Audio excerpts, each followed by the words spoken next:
महाविकास आघाडीच्या वतीनं एक मोर्चा मुंबईत काढण्यात आला. सध्याचे जे सत्ताधारी आहेत, एकनाथ शिंदे आणि देवेंद्र फडणवीस यांना यासाठी धन्यवाद दिला पाहिजे की त्यांना विरोध करण्याच्या निमित्ताने का होईना महाविकास आघाडी नावाची काही आघाडी अजूनही राजकीय दृष्ट्या जिवंत आहे.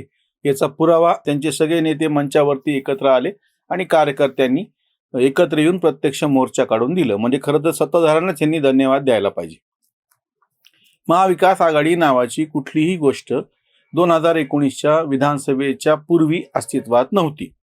महाविकास आघाडी नावाची जी काही गोष्ट आहे ती म्हणजे प्रत्यक्षामध्ये निवडणुकीच्या पूर्वी ज्यांच्याशी युती केली त्यांना टांग मारून सत्तेसाठी तयार करण्यात आलेलं समीकरण म्हणजे महाविकास आघाडी.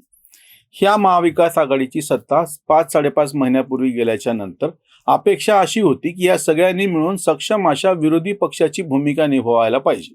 विरोधी पक्षाचे हे काम आहे की ज्या गोष्टी सत्ताधाऱ्यांना शक्य नसतात, सत्तेची जी चौकट असते त्याच्यामध्ये तुम्हाला ती चौकटीचं बंधन नसल्यामुळे सर्वसामान्य लोकांच्या हितांशी संबंधित जे विषय आहेत ते जर तुम्ही ऐरणीवरती आणली तर त्याचा तुम्हाला जास्त प्रमाणामध्ये फायदा मिळू शकतो. यापूर्वी सुद्धा शरद पवारांनी 2014ला सत्ता गेल्याच्या नंतर ज्या पद्धतीनं मराठा मोर्चांना हवा दिली, 1-2 नाही तब्बल 57 मोर्चे निघाले. त्या मोर्चांतर बाकीची त्यांची आक्रमकता काय होती ते सगळं बाजूला ठेवा, ते शांतपणे निघाले ही कौतुकास्पद गोष्ट आहे. पण त्या मोर्चातली जी अतिशय आश्लाघ्य अशी भाषा होती, देवेंद्र फडणवीससाठी तेव्हा आरक्षण मागतोय तुझी बायको नाही अशी घाणेरडी वक्तव्य याच मोर्चात केल्या गेलेली होती. आणि ह्यांना हवा देणारे काँग्रेस आणि राष्ट्रवादीच होते. भीमा कोरेगावची जी दंगल उसळली आणि त्यामुळे ज्या पद्धतीचं एक राजकारण पेटवण्यात आलं, फार मोठ्या प्रमाणामध्ये अस्वस्थतेचं वातावरण किंवा कोपर्डीचा बलात्कार, तुम्ही प्रत्येक घटना बघा की ती छोटी घटना मोठी करायचं असं सगळं कारस्थान 2014 ते 19 या काळामध्ये जेव्हा देवेंद्र फडणवीस मुख्यमंत्री होते आणि भाजप सेनेचं सरकार होतं त्या काळामध्ये ठरवून केले गेले. जनहिताचे प्रश्न राहिले बाजूला, भावनिक पद्धतीचे प्रश्न भडकवण्यात आले आणि मोठे करण्यात आले. आता परत एकदा ही सत्ता गेल्याच्या नंतर 2019ला ज्या पद्धतीनं महाविकास सरकार सत्तेवर आलं त्याच्यावरूनच कोणालाही हे कळत होतं की आज नाही उद्या हे जाणार आहे, कारण की मुळात ती सत्तेसाठी असलेली तडजोड आहे. ती तशी तडजोड असल्याच्या नंतर त्याच्यामध्ये अस्वस्थता असणार आणि जो मूळ विषय महाविकास आघाडीतल्या मतभेदाचा होता की कायमस्वरूपी शिवसेनेचे कार्यकर्ते, काँग्रेसचे कार्यकर्ते आमची कशी काय म्हणता येईल त्याला आमची सगळी पूर्णपणे घुसमट कशी करतायत, आमची कामं कशी होत नाहीत, निधी कसा पोहोचत नाही सर्वसामान्य कार्यकर्त्याला तिथले कामं करण्याच्यासाठी किंवा मतदारसंघामध्ये की ज्या ठिकाणी राष्ट्रवादीचा पालकमंत्री आहे तो कसा तिथल्या शिवसेनेच्या कार्यकर्त्यांना त्रास देतो, अशा असंख्य अडचणी होत्या.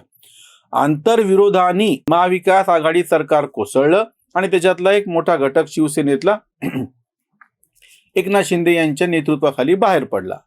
आता जी महाविकास आघाडी नावाची गोष्ट शिल्लक आहे, काँग्रेस, राष्ट्रवादी आणि उद्धव ठाकरेंचा जो गट आहे त्यांनी आता जो मोर्चा काढलेला आहे, या मोर्चातले जे 2-3 मुद्दे समोर आलेत. पहिली गोष्ट म्हणजे राज्यपालांच्या नावानं आणि स्वतः माजी मुख्यमंत्री म्हणजे जे कधी काळी संवैधानिक पदावरती बसलेले होते, भले ते आज अधिकृतरित्या विरोधी पक्ष नेते नाहीयेत, त्यांनी असं विधान केलं की मी राज्यपालांना मानत नाही. कोणाला आणायचं आणि त्या पदावर बसायचं आणि कोणी यायचं आणि टपली मारून जायचं. वास्तविक पाहता त्यांच्या बोलण्याचा काय आणि कसा विपर्यास केला गेला हे सगळ्यांच्या समोर आहे. पण तो विषय जास्त मोठा करायचा किंवा चंद्रकांत पाटलांचं वक्तव्य जास्त मोठं करायचं ही ठरलेली गोष्ट आहे. आणि त्याच्यावरती अख्खेच्या अख्खे मोर्चे आणि यांचे भाषणं चालू आहेत. जे महत्वाचे विषय बाजूला, म्हणजे अजित पवार मागणी करतायत की बाबा राज्यपालांना हटवा आणि त्याच्या संदर्भामध्ये माजी मुख्यमंत्री उद्धव ठाकरे अशी मागणी करायला, पुन्हा ते दिल्लीचं, पुन्हा ते खोक्याचा विषय काढायचा, पुन्हा महाराजांच्या आग्र्याहून सुटका आणि खोक्यातून सुटका, नुसते शब्दछल करायचा. मला पत्रकारांनी विचारलं तुम्ही चालणार आहे का, ते हे उत्तर द्यायला हो मी चालणार आहे, छाताडावर पाय देऊन चालणार आहेत. काय भाषा आहे अजून सुद्धा ही. तुम्ही सत्तेवरती होता तेव्हाही तुम्हाला जबाबदार पद्धतीने ते पद निभवता आलं नाही आणि आता विरोधी पक्षामध्ये आहात तर तुम्हाला विरोधी पक्षाची जबाबदारी सुद्धा म्हणजे व्यवस्थित पद्धतीने निभावता येत नाहीये.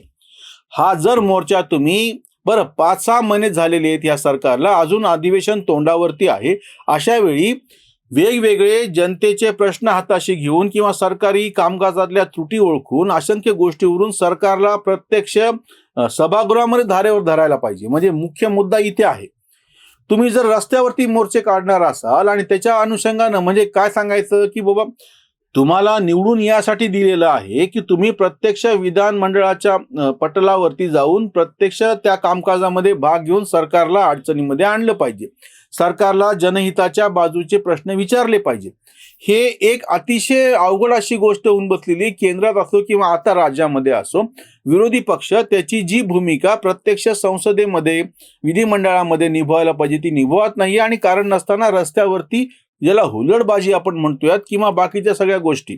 बरं, हे मोर्चे कुठल्या तरी मूलभूत प्रश्नावरती निघालेले आहेत का? आता महाराष्ट्रामध्ये शेतकऱ्यांची जी परिस्थिती आहे त्या अनुषंगाने किंवा बाकीच्या इतर अडचणींच्या अनुषंगाने असा काही मुद्दा घेतलेला आहे का? ते राहिलं बाजूला. राज्यपालांना हटवा, पुन्हा सीमा प्रश्न उकरून काढण्यात आलेला आहे. म्हणजे हे स्वतः इतक्या वर्षांपासून सत्तेवरती होते, शरद पवार तर सलग सत्तेमध्ये होते, केंद्रामध्ये राज्यामध्ये त्यांची सगळी तुती चालत होती. त्याही काळामध्ये तुम्ही सीमावाद सोडवलेला नाही. आणि आता किंवा संजय राऊत ते काय बोलले त्याच्याबद्दल काही बोलायची गरजच नाही. कर्नाटकाच्या मुख्यमंत्र्यांच्या विरोधामध्ये वाटेल तशी बडबड करायची, त्याला आमच्या ताब्यात द्या, हे वाक्य आहे संजय राऊत यांचं.